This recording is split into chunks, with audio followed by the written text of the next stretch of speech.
ఇంకొన్ని రోజులు గనక ఉద్యమం అలాగే కొనసాగుంటే కులాల గొడవల కిందకి మారిపోయి ఉండేది. ఎందుకంటే 20వ తారీఖు నుంచి సీన్ మారిపోయింది. నిరంతరం వాళ్ళలో వాళ్ళు కొట్టుకుంటున్నారు. కాషాయం డ్రెస్ కనబడితే కొట్టారు. అట్లాగే కాషాయం స్కార్ఫ్ వేసుకున్న కొట్టారు. అట్లాంటి అరాచకాలు జరిగినాయి. తాజాగా చూస్తే ఒక బ్రాహ్మణ విద్యార్థి తన సోదరితో కలిసి అక్కడికి వెళ్తే వాళ్ళ మీద జరిగినటువంటి దాడికి సంబంధించి చెప్పుకొచ్చినటువంటి కంటతడి పెట్టినటువంటి ఇష్యూ. ఉద్యమానికి మద్దతు ఇవ్వడానికి వెళ్ళిన వాళ్ళని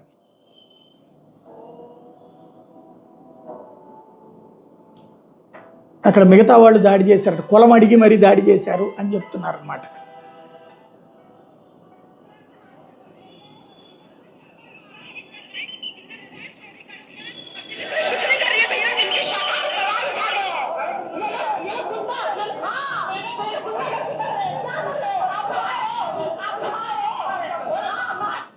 ఇది అక్కడ జరిగింది.